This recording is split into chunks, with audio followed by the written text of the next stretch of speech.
ಆತ್ಮ ಬಂಧುಗಳಿಗೆ ನಮಸ್ಕಾರ. ಈ ದಿನ ನಾನು ಡಾಕ್ಟರ್ ಸಿ ಎಸ್ ಕೃಷ್ಣಮೂರ್ತಿ ಅಂತ. ನಾನು ರೈಕಿ grand master, acupressure therapist, right brain usage ಮಾಡುವಂತಹ ಅದ್ಭುತ ಕಲಿಕೆಯ ಒಬ್ಬ ಮಾಸ್ಟರು. ಇದೆಲ್ಲದನ್ನು ನಾನು ನಿಮಗೆ ಒಂದು ಸ್ವಲ್ಪ ಪರಿಚಯ ಮಾಡಿಸ್ಕೊಂಡಿದ್ದೀನಿ. ಇದೇ MTV ಮಹಾವತಾರ್ ಫೌಂಡೇಶನ್ ಒಳಗೆ ದಿನಾಂಕ 7-8 ಫೆಬ್ರವರಿ ಆವತ್ತು ಶನಿವಾರ ಮತ್ತು ಭಾನುವಾರ, ಮುಂದಿನ ವಾರ ಕರೆಕ್ಟಾಗಿ 2 ದಿನದ ಒಂದು ಕಾರ್ಯಕ್ರಮ ಇದೆ, ಕಾರ್ಯಾಗಾರ. ಅದರೊಳಗಡೆ ರೇಖಿ ಕಾರ್ಯಾಗಾರ 7ನೇ ತಾರೀಕು ಇರುತ್ತೆ.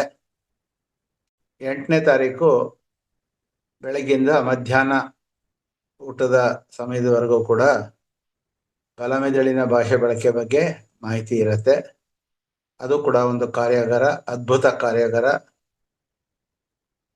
ಇದನ್ನ ತಾವೆಲ್ಲರೂ ಈ ಒಂದು ಲಾಭನ ಪಡ್ಕೋಬೇಕು, ಇದನ್ನೆಲ್ಲ ಕಲಿಬೇಕು. ಇದು ಕಲೀಲಿಕ್ಕೆ ಅದ್ಭುತವಾದಂತಹ ಒಂದು ಅವಕಾಶ ಇರುತ್ತೆ, ಯಾರೂ ಕೂಡ ತಪ್ಪಿಸಬಾರ್ದು. ಆದರೆ ಇದಕ್ಕೆ ತಾವು ರಿಜಿಸ್ಟರ್ ಮಾಡ್ಕೋಬೇಕಾಗತ್ತೆ. ರಿಜಿಸ್ಟರ್ ಮಾಡಿಕೊಂಡು ಈ ಒಂದು ಕಾರ್ಯಕ್ರಮದಲ್ಲಿ ಭಾಗವಹಿಸಬೇಕಾಗತ್ತೆ.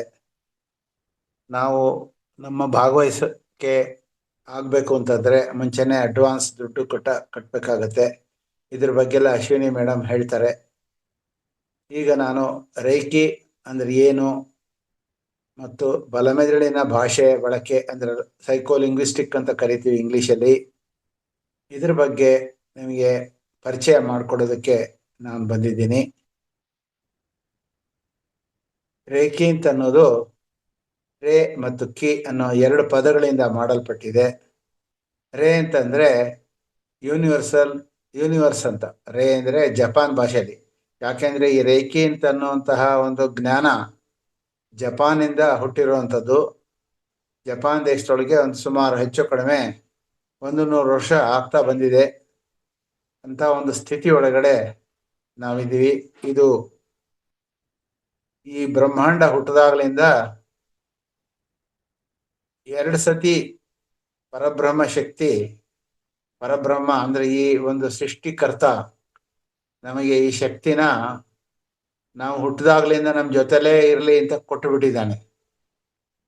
ಹೇಗೆ ಒಂದು ಮಗು ಹುಟ್ಟಿದ ತಕ್ಷಣ ತಾಯಿ ಹಾಲನ್ನ ಮಗುವಿಗೆ ಕುಡಿಸ್ತಾರೋ, ಹುಟ್ಟಿದ 1 ಗಂಟೆ ಒಳಗಡೆನೆ ಮಗುವಿಗೆ ಹಾಲು ಕುಡಿಸ್ಬೇಕು ಅನ್ನುವಂತಹ ಒಂದು ನೀತಿ ಏನಿದೆ, ಅದೇ ಥರನೇ ನಾವು ಹುಟ್ಟಿದ ತಕ್ಷಣನೇ ನಮ್ಮ ಜೊತೆ ಒಳಗಡೆ ಈ ಒಂದು ಪರಬ್ರಹ್ಮ ಶಕ್ತಿ, ಪರಿಶುದ್ಧವಾದಂತಹ ಒಂದು ಕಾಸ್ಮಿಕ್ ಕಾನ್ಷಿಯಸ್ನೆಸ್ ಅಂತ ಕರೀತಾರೆ, ಈ ಒಂದು ಶಕ್ತಿನ ಈ ಸೃಷ್ಟಿಕರ್ತ ನಮಗೆ ಜೊತೆಲೇ ಕೊಟ್ಟು ಬಿಟ್ಟಿರ್ತಾನೆ.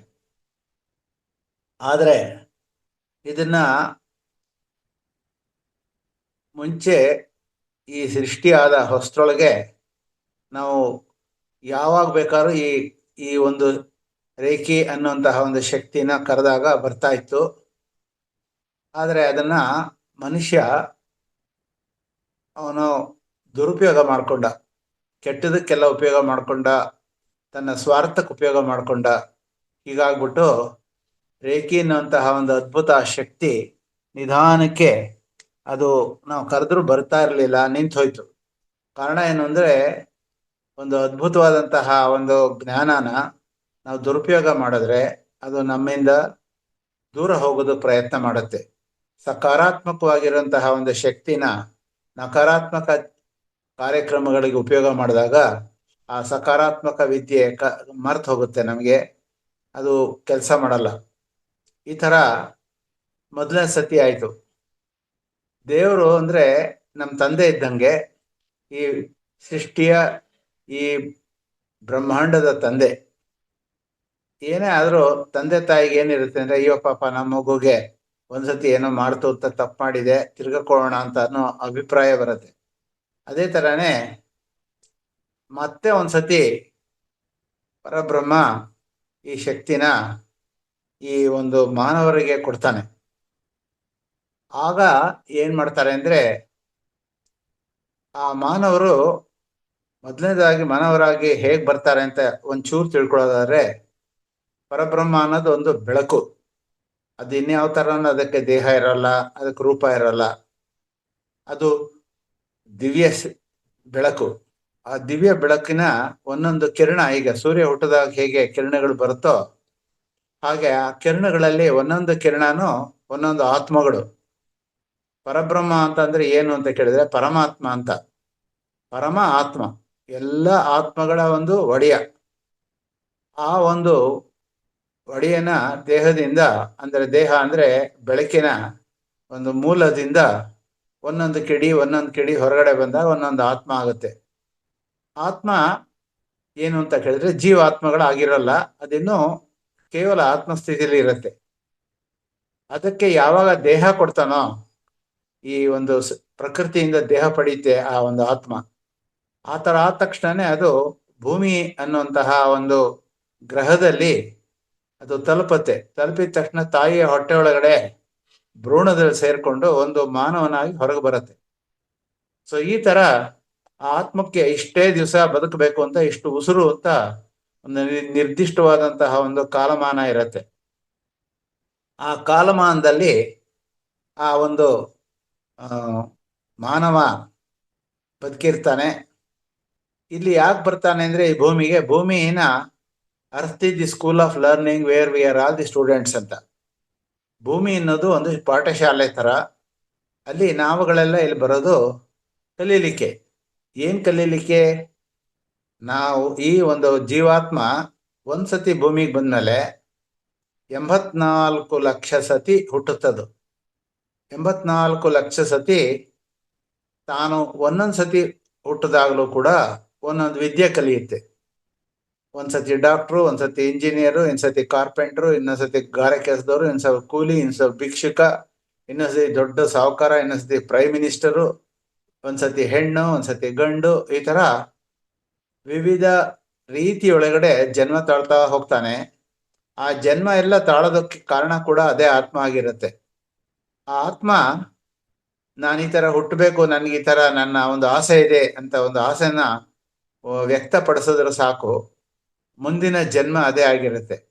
ಈಗ ನಾವೇನು ಮನಸ್ಸೊಳಗಡೆ ಇಟ್ಕೊಂಡಿದೀವೋ ಆ ಮನಸ್ಸಲ್ಲಿರೋದು ದೃಢವಾಗಿ ಆತ್ಮದಲ್ಲಿ ಸೇರ್ಕೊಂಡಿರುತ್ತೆ.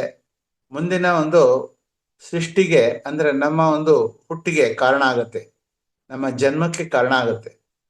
ಆ ಥರ ಮಾನವ ಒಂದೊಂದ್ಸತಿ ಒಂದೊಂದು ಕಲ್ತಾಗ, ನೋಡಿದ್ಯಾ ನಾನು ಇವರೆಲ್ಲ ಎಷ್ಟು ಚೆನ್ನಾಗಿ ಡ್ರೈವ್ ಮಾಡ್ತಾರೆ, ನಾ ಡ್ರೈವ್ ಮಾಡೋಕ್ಕೆ ಬರಲ್ಲ ನನಗೆ ಅಂತ ಅಂದ್ಕೊಂಡ್ರೆ ಮುಂದಿನ ಜನ್ಮದಲ್ಲಿ ಅವನು ಡ್ರೈವರ್ ಆಗ್ತಾನೆ.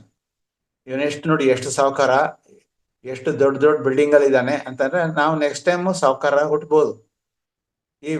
ಹೀಗೆ ಆದ್ರೆ ಒಂದೊಂದ್ಸತಿ ಹುಟ್ಟಿದಾಗಲೂ ನಾವು ಅನುಭವ ಪಡ್ಕೊತಾ ಹೋಗ್ತೀವಿ. ಈ ಅನುಭವ ಅಂತ ಅನ್ನೋದು ವಿದ್ಯೆಯ ಒಂದು ನೆನಪು. ಆ ನೆನಪುಗಳು ಆತ್ಮದಲ್ಲಿ ಉಳ್ಕೊತಾ ಹೋಗುತ್ತೆ.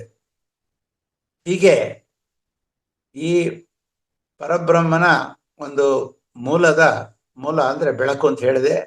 ಆ ಬೆಳಕಿನ ಒಂದೊಂದು ಕಿಡಿಗಳಾಗಿ ನಾವು ಬಂದು ಇದ್ದಾಗ ಒಂದ್ಸತಿ ಬರೀ ನಾವು ಆತ್ಮಗಳಾದ್ರೆ ನಮ್ಗೇನ್ ಗೊತ್ತಾಗುತ್ತೆ, ನಮ್ಗೇನಾದ್ರು ಬೇಕಾಗತ್ತೆ ಅಂತ ಪರಬ್ರಹ್ಮ ಏನ್ ಮಾಡ್ತಾನೆ, ಪರಬ್ರಹ್ಮನ ಈ ಆತ್ಮಗಳು ಈ ಎಲ್ಲ ಒಂದ್ ಕಡೆಯಿಂದ ಸೃಷ್ಟಿಯ ಎಲ್ಲ ನೀನೇನ ಸೃಷ್ಟಿ ಮಾಡಿದ್ಯಾ ನಮಗ್ ತೋರ್ಸು ಅಂತ ಈ ಆತ್ಮಗಳು ತನ್ನ ತಂದೆ ಆದಂತಹ ಪರಬ್ರಹ್ಮನ್ ಕೇಳ್ತಾ ಕೂತ್ಕೋತಾರೆ. ಆಗ ಆ ಪರಬ್ರಹ್ಮ ಒಂದ್ ಕಡೆಯಿಂದ ಸೃಷ್ಟಿಯ ಎಲ್ಲ ಬ್ರಹ್ಮಾಂಡನೇ ತೋರಿಸ್ತಾ ಹೋಗ್ತಾರೆ. ಆ ಬ್ರಹ್ಮಾಂಡನ ಯಾವಾಗ ತೋರಿಸ್ತಾ ಹೋಗ್ತಾರೋ ಆವಾಗ ಈ ನೀಲಿ ಬಣ್ಣದ ಒಂದು ಗ್ರಹ ಕಾಣುತ್ತೆ. ಸೂರ್ಯನ ಸುತ್ತು ಇರುವಂತಹ 9 ಗ್ರಹಗಳಲ್ಲಿ ಒಂದು ಗ್ರಹ ನಮ್ಮ ಭೂಮಿ. ಆ ಭೂಮಿನ ತೋರಿಸಿದಾಗ ಇದು ಎಷ್ಟು ಚೆನ್ನಾಗಿದೆ ನೀಲಿ ಬಣ್ಣದ್ದು, ನಾವು ಅಲ್ಲಿಗೆ ಹೋಗ್ಬೇಕು ಅಂತ ಈ ಆತ್ಮಗಳು ತಮ್ಮ ಒಂದು ಆಸೆನ ವ್ಯಕ್ತಪಡಿಸ್ತಾರೆ. ಆದರೆ ಬೇಡ, ಅಲ್ಲಿಗೆಲ್ಲ ಹೋಗೋದು ಬೇಡ, ನೀವು ಅಲ್ಲಿಗೆ ಹೋದ್ರೆ ವಾಪಸ್ ಬರೋದಿಲ್ಲ, ಖಂಡಿತ ಹೋಗ್ಬೇಡಿ ಅಂತ ನಮ್ಮ ಆತ್ಮದ ತಂದೆ ಪರಬ್ರಹ್ಮ ಹೇಳ್ತಾನೆ. ಆದರೆ ಕೇಳಲ್ಲ, ಇಲ್ಲ ನಾವು ಹೋಗ್ಲೇಬೇಕು, ನಾವು ಅಲ್ಲಿ ಹೋಗ್ಲೇಬೇಕು, ನಮಗೆ ಅಲ್ಲಿ ಹೋಗಿ ನೋಡಿ ಬರ್ತೀವಿ ಅಂತ. ಸರಿ ಅಂತ ಪರಬ್ರಹ್ಮ ಒಂದು ಆದೇಶ ಕೊಡ್ತಾನೆ, ನೀವು ಅಲ್ಲಿಗೆ ಹೋಗಿ ಸುಮ್ಮನೆ ದೂರದಿಂದ ನೋಡಿ ಬನ್ನಿ, ಯಾವ ಕಾರಣಕ್ಕೂ ಅದನ್ನ ಮುಟ್ಟಬೇಡಿ ಅಥವಾ ಅದ್ರ ಮೇಲೆ ಇಳಿಬೇಡಿ. ನೀವು ಅಲ್ಲೇನೋ ಇಳಿದ್ರೆ ನಾನು ಎಲ್ಲಿಂದ ಬಂದೆ ಅನ್ನುವಂತಹ ಒಂದು ಮೂಲನೇ ಮರೆತು ಹೋಗುತ್ತೆ. ಆಮೇಲೆ ನೀವು ನನಗೂ ನಿಮಗೂ ಇರುವಂತಹ ಒಂದು ಸಂಪರ್ಕ ಕಡಿತ ಆಗುತ್ತೆ. ಆ ದೃಷ್ಟಿಯಿಂದ ಮತ್ತೆ ಇಲ್ಲಿಗೆ ಬರ್ಬೇಕಾದ್ರೆ ತುಂಬಾ ಕಷ್ಟ ಪಡ್ಬೇಕಾಗತ್ತೆ ನೀವು ಅಂತ ಪರಬ್ರಹ್ಮ ಹೇಳ್ತಾನೆ. ಆಗ ಇವರು ಹಾಗೆ ಆಗ್ಲಿ ಅಂತ ಒಂದು ಒಂದು ಅಷ್ಟು ಆತ್ಮಗಳು ಒಟ್ಟೆ ಗುಂಪುಗೂಡಿ ತಯಾರಾಗ್ತಾರೆ.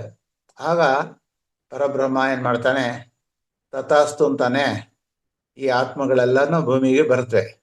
ಭೂಮಿ ಹತ್ರ ಬರ್ತಾ ಬರ್ತಾ ಇಲ್ಲಿರುವಂತ ಸಮುದ್ರ, ಇಲ್ಲಿರುವಂತ ಬೆಟ್ಟ ಗುಡ್ಡ, ಗಿಡಗಳು, ಮರಗಳು, ಇಲ್ಲಿರುವಂತಹ ಅದ್ಭುತವಾದಂತಹ ಒಂದು ನೋಟ ಅವ್ರನ್ನ ತುಂಬಾ ಆಸೆ ಪಡಿಸುತ್ತೆ. ತಕ್ಷಣನೇ ಅವರು ಇಳಿದು ಬಿಡ್ತಾರೆ. ಈ ಭೂಮಿ ಮೇಲೆ ಬಂದು ಯಾವಾಗ ಅವರು ಭೂಮಿ ಮೇಲೆ ಇಳಿತಾರೋ ತಕ್ಷಣನೇ ಅವರ ಒಂದು ದೇಹ ಪಡಿತಾರೆ, ಮನಸ್ಸು ಪಡಿತಾರೆ, ಆಸೆ ಬರುತ್ತೆ. ಈ ತರ ಒಂದು ಸಾಮಾನ್ಯ ಮಾನವಂತರ ಆಗ್ಬಿಡ್ತಾರೆ ಅವರು. ಆದರೆ ಅವರ ಅಳತೆ 8 ಅಡಿ ಇರ್ತಾರೆ. ಎರಡು ಗಂಡು ಹೆಣ್ಣು ಎರಡೂ ಕೂಡ ಅವರ ಒಂದು ಸ್ಥಿತಿಲಿ ಇರ್ತಾರೆ. ಅವ್ರ ಗಂಡಾರು ಆಗ್ಬೋದು, ಹೆಣ್ಣಾರು ಆಗ್ಬೋದು. ಆ ತರ ಅವರ ಮಾಂಗಗಳು ಕೂಡ ಇರುತ್ತೆ. ಅವರು ಈ ಭೂಮಿ ಮೇಲೆ ಬಂದಾಗ ಏನು ಪಾಪ ಪುಣ್ಯ ಏನು ಇರಲ್ಲ ನೋಡಿ. ಆದ್ರೆ ಅವ್ರು ಬಂದ ತಕ್ಷಣ ಈ ಭೂಮಿಲಿ ಶಕ್ತಿ, ತಮ್ಮ ಶಕ್ತಿನ ಪ್ರದರ್ಶನ ಮಾಡ್ಬೇಕು ಅಂತ ಒಂದ್ಸತಿ ಜೋರಾಗಿ ಕಾಲ್ ಕುಟ್ತಾರೆ. ಆ ಜಾಗದೊಳಗೆ ಭೂಕಂಪ ಆಗುತ್ತೆ. ಸೊ ಈ ತರ ಅವ್ರೇನ್ ಮಾಡ್ತಾರೆ, ಒಂದು ಯಾವ ಜಾಗದಲ್ಲಿ ಹಿಡಿತಾರೋ ಆ ಜಾಗಕ್ಕೆ ಲೆಮೂರಿಯಾ ಅಂತ ಹೆಸರು. ನಮ್ಮ ಇಂಡಿಯಾ ದೇಶಕ್ಕೂ ಆಸ್ಟ್ರೇಲಿಯಾ ದೇಶಕ್ಕೂ ಮಧ್ಯದೊಳಗೆ ಒಂದು ಇದಿರುತ್ತೆ, ಒಂದು ಐಲ್ಯಾಂಡ್ ಇರುತ್ತೆ. ಆ ಐಲ್ಯಾಂಡ್ ಮೇಲೆ ಹಿಡಿತಾರ ಅವರು. ಆ ಲೆಮೂರಿಯಾದಲ್ಲಿ ಅವರು ಮೊದಲನೇ ಸತಿ ಬಂದಿರೋದ್ರಿಂದ ಅವರು ಲೆಮೂರಿಯನ್ಸ್ ಅಂತ ಕರೀತಾರೆ. ಆ ಒಂದು ಮಾನವರಾಗಿ ಬಂದಿರೋರು, ಮೊದಲನೇ ಮಾನವರವರು. ಇದು ಎಷ್ಟೋ ಲಕ್ಷ ವರ್ಷಗಳ ಹಿಂದೆ ಆಗಿರುವಂತ ನಿಜವಾದಂತಹ ಒಂದು ವಿಚಾರ. ಅವ್ರೇನ್ ಮಾಡ್ತಾರೆ, ಹೊಟ್ಟೆ ಹಸು ಅವ್ರಿಗೆ ಆಗುತ್ತೆ. ಹಸುವಾದ ತಕ್ಷಣನೇ, ಹಸು ಅಂತ ಅಂದ್ರೆ ಅಲ್ಲೆಲ್ಲ ಹಣ್ಣು ಹಂಪಲು ಎಲ್ಲದನ್ನು ಎದುರುಗಡೆ ಬಂದು ನಿಂತ್ಕೊಳ್ಳುತ್ತೆ. ಅವ್ರಿಗೆ ಏನ್ ಕೇಳಿದ್ರೆ ಅದನ್ನ ಸಿಗ್ತಾ ಹೋಗುತ್ತೆ. ಅದಕ್ಕೆ ಅವ್ರಿಗೆ ಒಂಥರ ಹಠ ಬಂದ್ಬಿಡುತ್ತೆ, ನಾವು ಯಾರಿಗಾರು ಹೊಡಿಬೇಕು ಮಾಡ್ಬೇಕು ಅಂತ ಒಂಥರ ದುರಭ್ಯಾಸ ಮಾಡಕ್ ಶುರು ಮಾಡ್ಬಿಡ್ತಾರೆ, ದುರ್ವರ್ತನೆ ಮಾಡಕ್ ಶುರು ಮಾಡ್ಬಿಡ್ತಾರೆ. ಅಲ್ಲಿಂದ ಅವರು ಎಲ್ಲಿಗೋ ಹೋಗ್ಬೇಕು ಅಂದ್ರೆ ತಕ್ಷಣನೇ ಗಾಳಿ ಒಳಗಡೆ ತೇಲ್ಕೊಂಡು ಎಲ್ಲಿಗೆ ಬೇಕಾದ್ರೂ ಹೋಗ್ಬೋದಾಗಿರುತ್ತೆ. ಇದೇ ತರಾನೇ ಅವರು ಏನ್ ಮಾಡ್ತಾರೆ, ಹಾಗೆ ಹಾರ್ಕೊಂಡು ಬರುವಾಗ ಒಂದು ಸಮುದ್ರದ ಹತ್ರ ಬರ್ತಾರೆ. ಆ ಸಮುದ್ರದ ಹತ್ರ ಬಂದಾಗ ಆ ಸಮುದ್ರದೊಳಗಡೆ ಇದೇ ತರಾನೇ 2ನೇ ಬ್ಯಾಚಿಂದ ಬಂದಿರುವಂತಹ ಆತ್ಮಗಳು ಅಲ್ಲಿ ಇರ್ತಾರೆ ಸಮುದ್ರದೊಳಗೆ. ಆ ಸಮುದ್ರದಲ್ಲಿರುವಂತಹ ಆ ಆತ್ಮಗಳಿಗೆ ಇವರು ತಮ್ಮ ಒಂದು ಶಕ್ತಿನ ಪ್ರದರ್ಶನ ಮಾಡಿ ಯುದ್ಧ ಮಾಡಕ್ ಶುರು ಮಾಡ್ತಾರೆ. ಅವ್ರೇನ್ ಮಾಡ್ತಾರೆ ಅಂದ್ರೆ, ಅವ್ರು ಸಮುದ್ರದ ಒಳಗಡೆ ಹೋಗಿ ಔತ್ಕೊಂಡು ಅಲ್ಲಿ ದೊಡ್ಡ ದೊಡ್ಡ ಹರಳುಗಳಿರುತ್ತೆ. ಆ ಹರಳುಗಳಿಂದ ಅವರು ನ್ಯೂಕ್ಲಿಯರ್ ಅಣುಶಕ್ತಿಯನ್ನು ಉತ್ಪತ್ತಿ ಮಾಡ್ತಿರ್ತಾರೆ. ಪಿರಮಿಡ್ಗಳನ್ನು ಸೃಷ್ಟಿ ಮಾಡ್ತಿರ್ತಾರೆ. ಆ ಪಿರಮಿಡ್ಗಳೆಲ್ಲ ಅವ್ರು ಯಾವ ಒಂದು ಲೋಕಕ್ಕೆ ಬೇಕಾದ್ರೆ ಹೋಗೋ ಶಕ್ತಿ ಇರುತ್ತೆ ಅವ್ರಿಗೆ. ಅವ್ರಿಗೂ ಇವ್ರಿಗೂ ಯುದ್ಧ ಆಗತ್ತೆ. ಆಗ ಆ ಯುದ್ಧದಲ್ಲಿ ಅವ್ರನ್ನೆಲ್ಲ ಹೊಡೆದು ಬಿಡ್ತಾರೆ ಈ ಲೆಮೋರಿಯನ್ಸು. ಇವರು ಒಂದಷ್ಟು ಜನ ಇಲ್ಲಿಂದ ಕಾಣೆ ಆಗ್ತಾರೆ. ಈ ತರ ಹೊಡೆದಾಟದೊಳಗಡೆ ಅವರ ಒಂದು ಅಂತಿಮತೆ ಬರುತ್ತೆ. ಹೀಗೆ ಮೊದಲನೇ ಸತಿ ಈ ರೇಖಿ ಶಕ್ತಿ ಇರೋದ್ರಿಂದ ಇವರು ಇಷ್ಟೆಲ್ಲ ಕೆಪಾಸಿಟಿ ಇರುತ್ತೆ. ಇಂಥ ಒಂದು ಅದ್ಭುತ ಶಕ್ತಿನ ಕಳ್ಕೊಳ್ತಾರೆ. ಯಾಕಂದ್ರೆ ದುರುಪಯೋಗ ಮಾಡ್ಕೊಂಡ್ರು ಅಂತ ಪರಬ್ರಹ್ಮ ಏನ್ ಮಾಡ್ತಾನೆ, ಆ ಒಂದು ಶಕ್ತಿನ ಅವರಿಂದ ವಾಪಸ್ ತಗೊಂಡ್ಬಿಡ್ತಾನೆ. ಅದೇ ತರಾನೇ ಅಟ್ಲಾಂಟಿಸ್ ಅಂತ ಆ ಸಮುದ್ರದ ಹೆಸರು. ಅಟ್ಲಾಂಟಿಕ್ ಸಮುದ್ರದಿಂದ ಇವರ ಕೈಯಿಂದ ತಪ್ಸ್ಕೊಂಡು ಹೋಗ್ಬೇಕು ಅಂತ ಒಂದಷ್ಟು ಜನ ಅಲ್ಲಿ ಅಟ್ಲಾಂಟಿಕ್ ಜಾಗದಲ್ಲಿ ಹುಟ್ಟಿರುವಂತಹವರು, 2ನೇ ಬ್ಯಾಚಲ್ಲಿ ಬಂದಿರೋರು, ಅವರು ಸಮುದ್ರದೊಳಗೆ ಅವರು ತಿಮಿಂಗಲಗಳಾಗಿ ಅಥವಾ ವೇಲ್ಸ್ ಆಗಿ ಈ ತರ ಬೇರೆ ಬೇರೆ ಪ್ರಾಣಿಗಳಾಗಿ ಅಲ್ಲಿಂದ ತಪ್ಸ್ಕೊಂಡು ಸೀದಾ ಇಂಡಿಯಾ ದೇಶದ ಕಡೆಗೆ ಬರ್ತಾರೆ. ಕೆಲವರು ಆಸ್ಟ್ರೇಲಿಯಾ ಕಡೆಗೆ ಹೋಗ್ತಾರೆ, ಕೆಲವರು ಈಜಿಪ್ಟ್ ಕಡೆಗೆ ಹೋಗ್ತಾರೆ. ಈ ತರ ಭೂಮಿಯೊಳಗಡೆ ಇರುವಂತ ಬೇರೆ ಬೇರೆ ದೇಶಗಳಿಗೆಲ್ಲ ಹೋಗಿ ಇವ್ರ ಕೈಯಿಂದ ತಪ್ಸ್ಕೊಳಕ್ ಹೋಗ್ತಾರೆ. ಆಗ ಯಾವುದೋ ದೇಶಕ್ಕೆ ಹೆಸರಿರಲ್ಲ, ಆದ್ರೆ ಇವ್ರು ಮಾತ್ರ ಅಲ್ಲಿ ಹೋಗಿ ನೆಲೆ ಕಾಣಕ್ ಶುರು ಮಾಡ್ತಾರೆ. ಸೊ ಇದು 2ನೇ ಸತಿ ಈ ತರ ಆದಾಗ ಅವರುಗಳಿಗೆ ಏನ್ ಶಕ್ತಿ ಇರುತ್ತೆ ಅಂದ್ರೆ, ಈ ಪಿರಮಿಡ್ಗಳನ್ನು ಕಟ್ಟಿದಾಗ ಆ ಪಿರಮಿಡ್ಗಳಲ್ಲಿ ಈ ಒಂದು ಅದ್ಭುತವಾದಂತಹ ದಿವ್ಯ ಶಕ್ತಿ ಪರಬ್ರಹ್ಮ ಕಲ್ಪಿಸಿರ್ತಾನೆ. ಆ ಶಕ್ತಿಯಿಂದ ಅವರು ಯಾವ ಲೋಕಕ್ಕೆ ಬೇಕಾದ್ರೂ ಹಾರುವಂತಹ ಒಂದು ಈ ಏರೋಪ್ಲೇನ್ ಅಲ್ಲಿ ರಾಕೆಟ್ ಅಲ್ಲಿ ಹೋಗೋ ತರ ಅವ್ರಿಗೆ ಈ ಪಿರಮಿಡ್ ಇಂದಲೇ ಹೋಗೋದಂತ ಒಂದು ಶಕ್ತಿ ಬಂದಿರುತ್ತೆ ಅವ್ರಿಗೆ. ಅವರು ಕೂಡ ತಪ್ಪು ತಪ್ಪು ದಾರಿಗಳಲ್ಲಿ ಹೋಗಿ ಅದನ್ನ ಎಲ್ಲೆಲ್ಲೋ ಹೋಗಿ ಏನೇನೋ ಮಾಡಿ ಅವರು ಕೂಡ ತಮ್ಮ ಒಂದು ನ್ಯೂಕ್ಲಿಯರ್ ಪವರ್ ಎಲ್ಲ ಪಡೆಯುವಂತ ಶಕ್ತಿ ಇರುತ್ತೆ ಅವ್ರಿಗೆ ಕ್ರಿಸ್ಟಲ್ಗಳಿಂದ.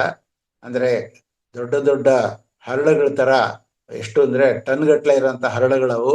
ನಾವೇನೋ ನಮ್ಮ ಆಭರಣಗಳಲ್ಲಿ ಉಪಯೋಗ ಮಾಡ್ತೀವೋ ಅದಕ್ಕೆ ತುಂಬಾ ಶಕ್ತಿ ಇರುತ್ತೆ. ಅಂತ ಹರಳುಗಳನ್ನ ಅವ್ರು ದುರುಪಯೋಗ ಮಾಡಿಕೊಂಡು ಅವರು ಕೂಡ ಯುದ್ಧ ಮಾಡಕ್ ಹೋಗ್ತಾರೆ. ಹಂಗಾಗಿ 2ನೇ ಸತಿನೂ ಕೂಡ ಆ ಒಂದು ಶಕ್ತಿ ಕಳೆದೋಗುತ್ತೆ.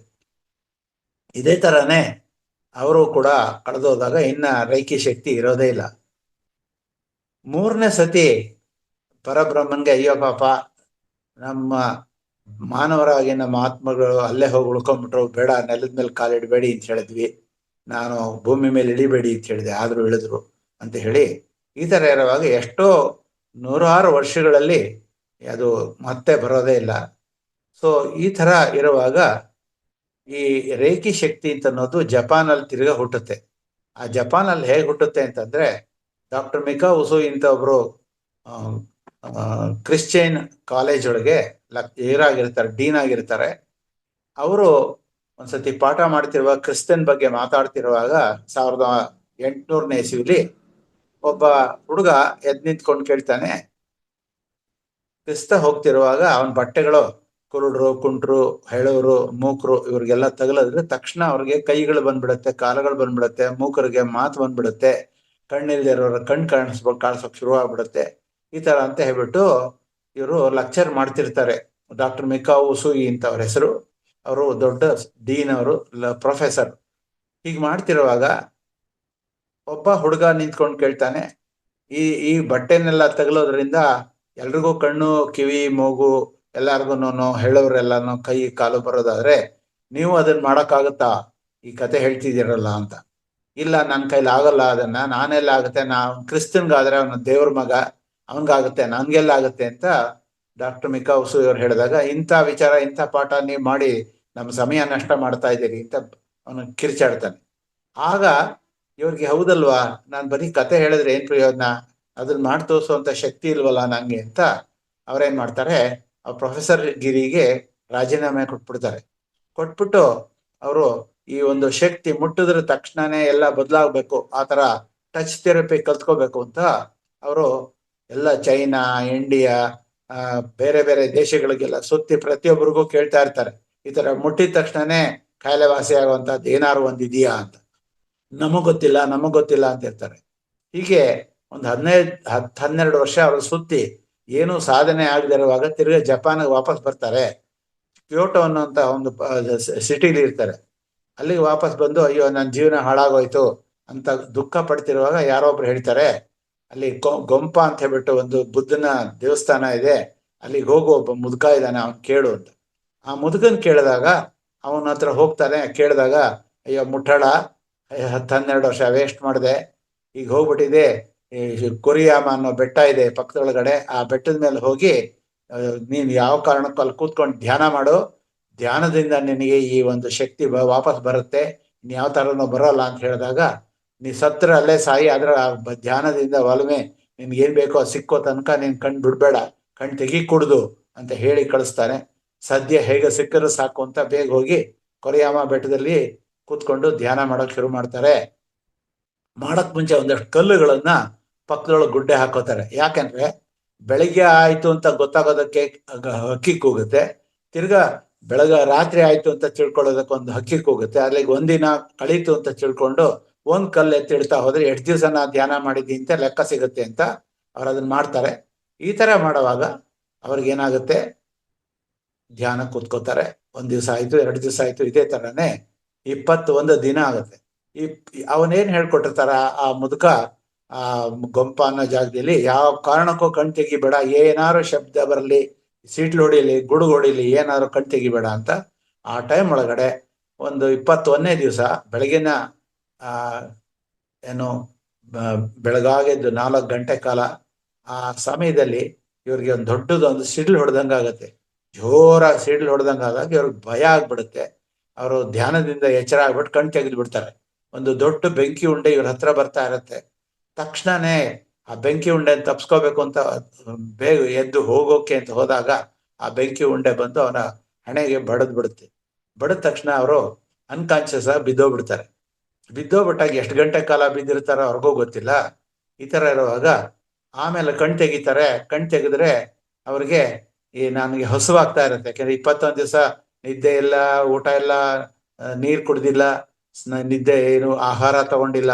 ಹಾಗಾಗಿ ಹಸುವಾಗುತ್ತೆ. ತಕ್ಷಣನೇ ಆ ಬೆಟ್ಟದಿಂದ ಕೆಳಗೆ ಇಳಿದ್ರೆ ನಮ್ಗೆ ಹೋಟೆಲಲ್ಲೆಲ್ಲ ಅವ್ರದ್ದು ದುಡ್ಡು ಇರುತ್ತೆ, ಏನಾರು ಒಂಚೂರು ತಿನ್ಬೋದು ಅಂತ ಅನ್ಕೊಂಡು ಇಳಿಯೋಣ ಅಂತ ಬೇಗ ಬೇಗ ಇಳಿಯಕ್ ಹೋಗ್ತಾರೆ.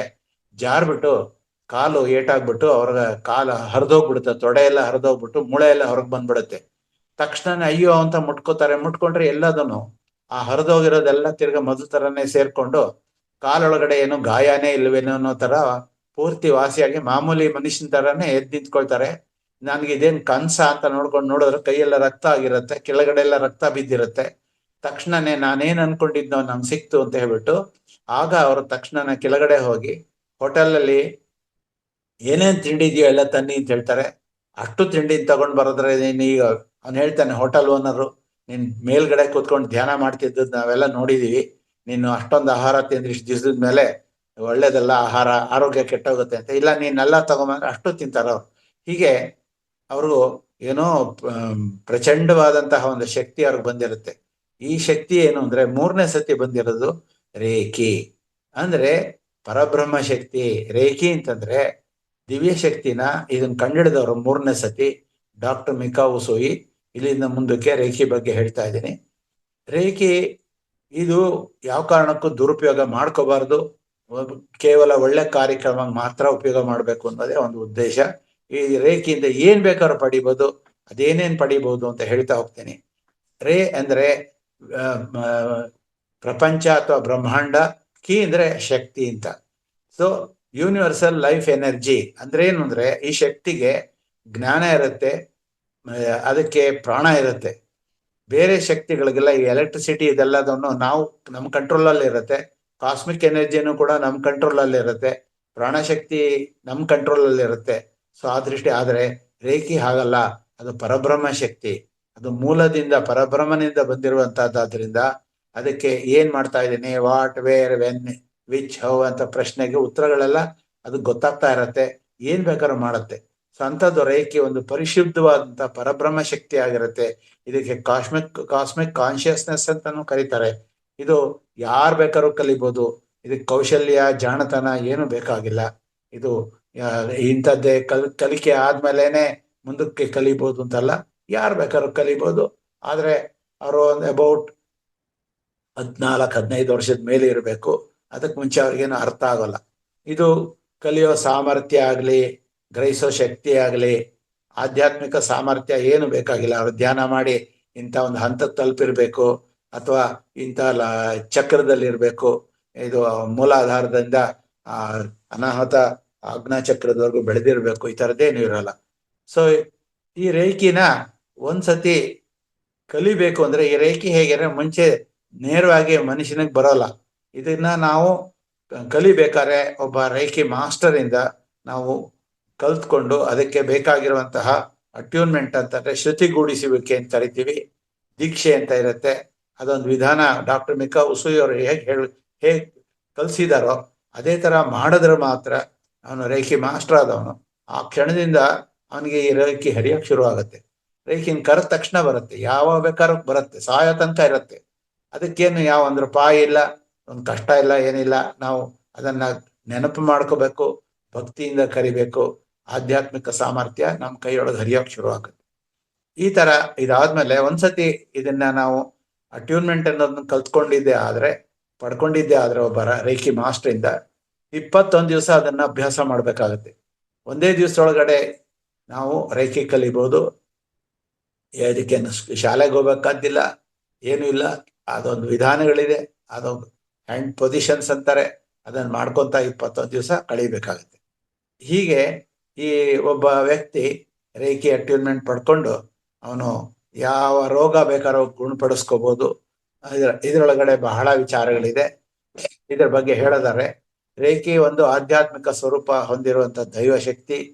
ಸ್ವಯಂ ಚಿಕಿತ್ಸೆ ಮಾಡ್ಕೋಬಹುದು, ದೀಕ್ಷೆ ಹೊಂದಿದ ತಕ್ಷಣನೇ ನಮಗೆ ರೇಖೆ ಕರೆದಾಗೆಲ್ಲ ಬರೆಯುತ್ತೆ. ರೇಖೆ ಹರಿಬೇಕಾದ್ರೆ ಯೋಗ ಪ್ರಾಣಾಯಾಮ ಇಂಥದ್ದೇನು ಕಲಿಬೇಕಾದಂಥ ನಿರ್ಬಂಧನೆಗಳಿಲ್ಲ. ಇಂಥ ಜಾಗ, ಇಂಥ ದಿಕ್ಕು, ಇಂಥ ಸಮಯ, ಈ ಥರದ್ದೇನೂ ಇರೋಲ್ಲ. ಯಾವ ಬೇಕಾದ್ರೂ ನಾವು ಕಲ್ದಾಗೆಲ್ಲ ಬರುತ್ತೆ, ಯಾವ ಬೇಕಾದ್ರೂ ಅದನ್ನು ಉಪಯೋಗ ಮಾಡ್ಬೋದು. ಆದರೆ ರೇಖೆಗೆ ಧ್ಯಾನ ಮಾಡಬೇಕು. ಯಾಕೆಂದ್ರೆ ಡಾಕ್ಟರ್ ಮಿಕಾ ಉಸುಯಿ ಅವರು ಕೊರಿಯಾಮ ಬೆಟ್ಟದ ಮೇಲೆ 21 ದಿವಸ ಧ್ಯಾನ ಮಾಡಿರ್ತಾರೆ. ಅದೇ ತರ ನಮಗೂ 21 ದಿವಸ ನಾವು ಈ ರೇಖಿನ ಪ್ರಾಕ್ಟೀಸ್ ಮಾಡ್ಕೊಂಡ್ರೆ ಮಾತ್ರ ನಮ್ಮದು ಜೊತೆಲಿ ಇರುತ್ತೆ. ಆ ದೃಷ್ಟಿಯಿಂದ ರೇಖೆ ಕಲ್ತ ದಿನದಿಂದ 21 ದಿವಸ ಪ್ರತಿಯೊಬ್ರು ಕಲೀಲೇಬೇಕಾಗತ್ತೆ. ಇದು ಜಾತಿ, ಮತ, ಪಂಗಡ ಅಂತದ್ದೇನೂ ಇಲ್ಲ, ಯಾರು ಬೇಕಾದ್ರೂ ಕಲಿಬೋದು. ಇದಕ್ಕೆ ಯಾವುದೋ ನಿರ್ಬಂಧನೇ ಇಲ್ಲ. ಇದು ರೇಖೆ ಹರಿದಾಗೆಲ್ಲ ರೋಗಿಗೆ ನಾವು ಸುಮ್ಮನೆ ರೇಖೆನ ಇವಾಗ ನೀವು ನಮ್ಮ ಎದುರುಗಡೆ ಯಾರೋ ಒಬ್ರು ಇದ್ದೀರಿ, ನಂಗೇನೋ ಹುಷಾರಿಲ್ಲ ಅಂತ ಬರ್ತೀರಿ. ನಾನು ತಕ್ಷಣ ರೇಖೆನ ಕರೆದ್ಬಿಟ್ಟು ನನ್ನ ಹಸ್ತನ ಅವ್ರ ಕಡೆಗೆ ನಾನು ಚಾಚ್ತೀನಿ.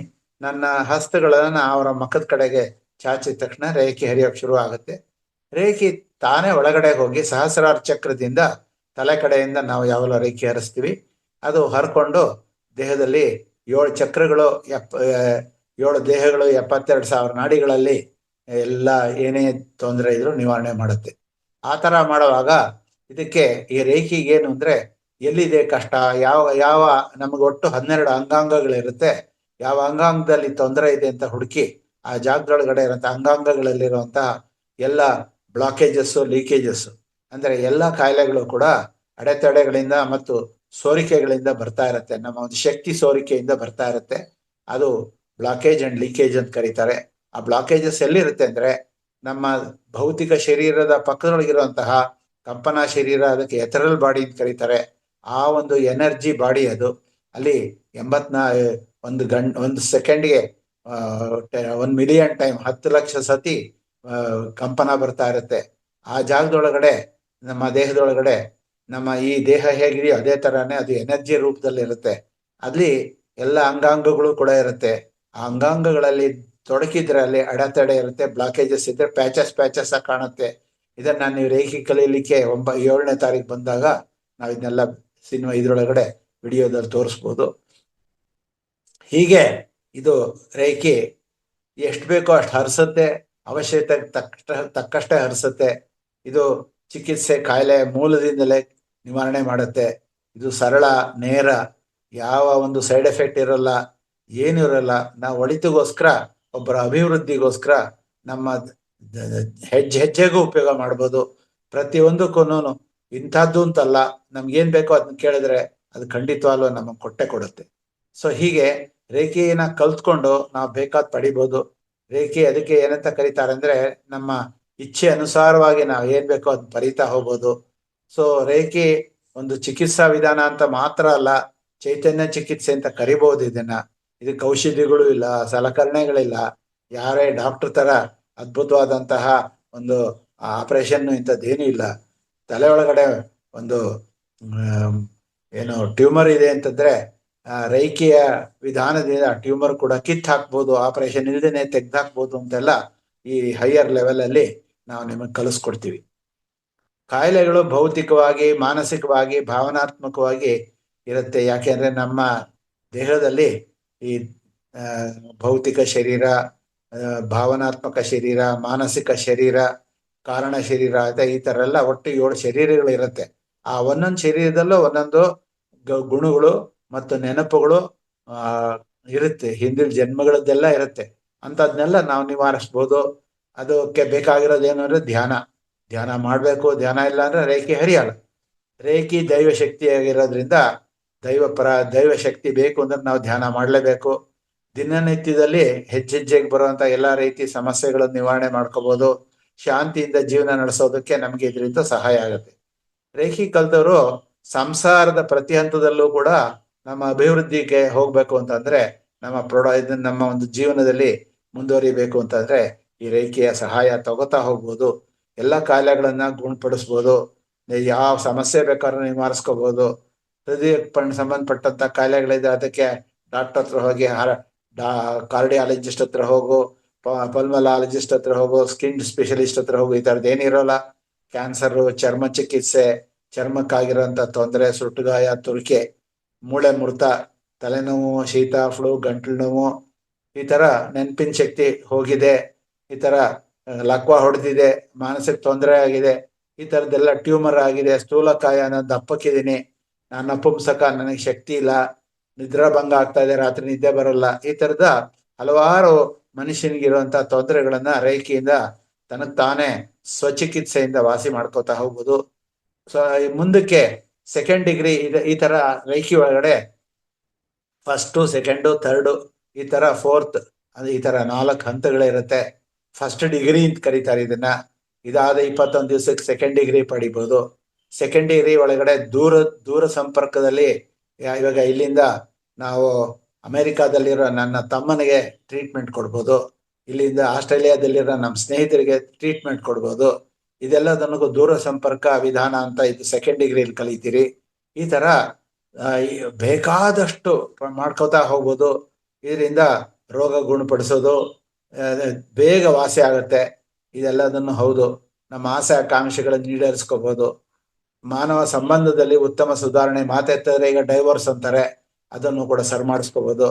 ಆಯಾ ದಿನ ಸಮಸ್ಯೆಗಳನ್ನ ಆಯಾ ದಿನಾನೇ ಸರಿ ಮಾಡ್ಕೊತಾ ಹೋಗ್ಬೋದು. ಕೆಟ್ಟ ಅಭ್ಯಾಸಗಳು, ನಮ್ಮ ಆಲ್ಕೋಹಾಲ್ ತಗೊಳ್ಳೋದು, ಇಸ್ಪೀಟ್ ಆಡೋದು, ಕೆಟ್ಟ ವೇಷಿಯರ ಹತ್ರ ಹೋಗೋದು, ಇಂಥದ್ನೆಲ್ಲ ಸಮಸ್ಯೆಗಳನ್ನು ಕೂಡ ತೊರೆಯಬಹುದು. ಇದನ್ನ ರೇಖೆ ಮಾಡ್ಕೊಂಡ್ರೆ ಅದನ್ನು ಕೂಡ ಬಿಡಿಸ್ಕೊಳ್ಬಹುದು.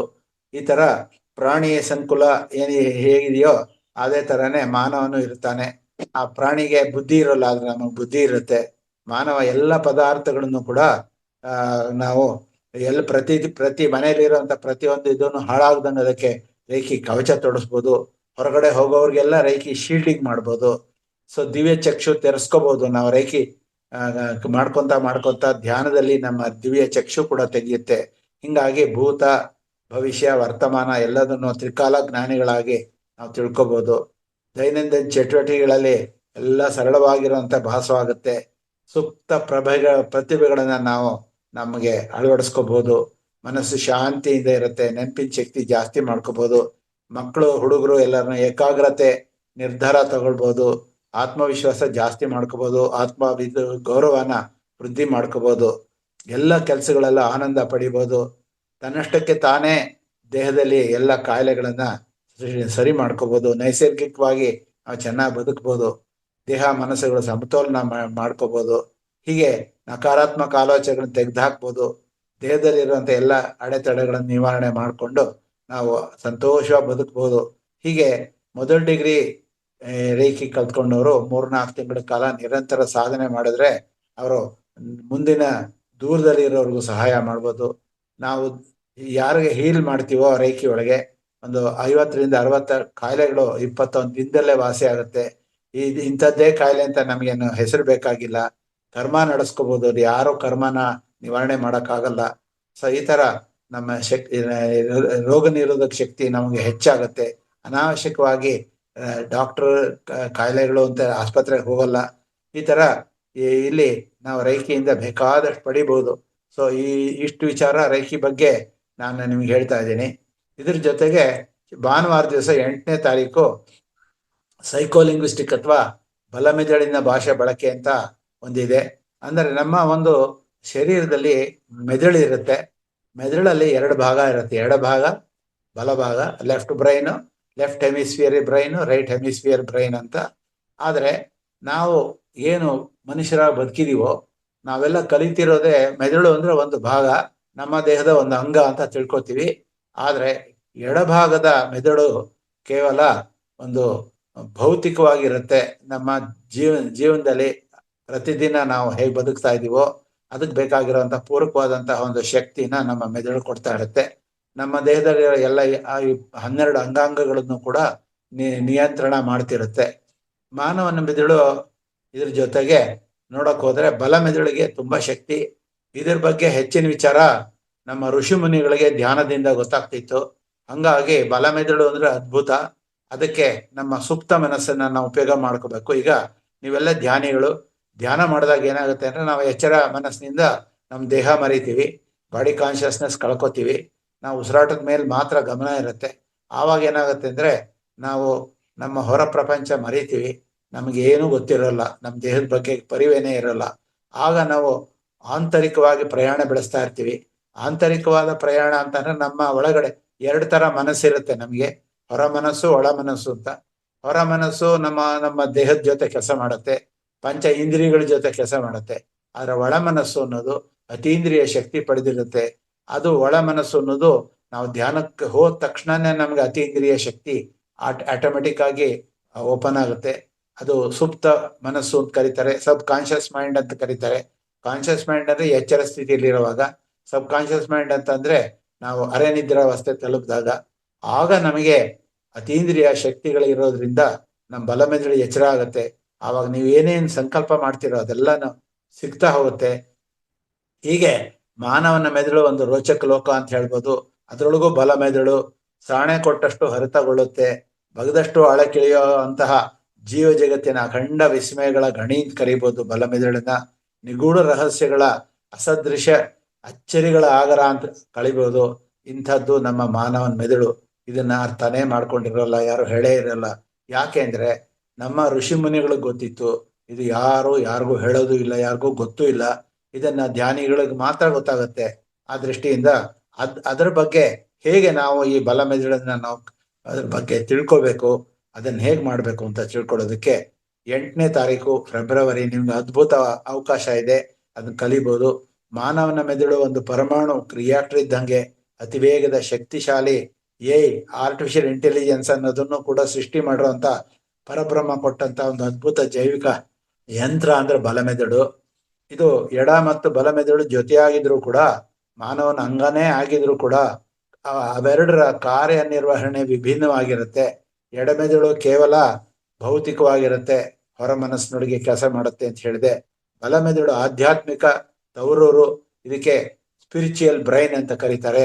ಲೆಫ್ಟ್ ಬ್ರೈನ್ಗೆ ಲಾಜಿಕಲ್ ಬ್ರೈನ್ ಅಂತ ಕರೀತಾರೆ.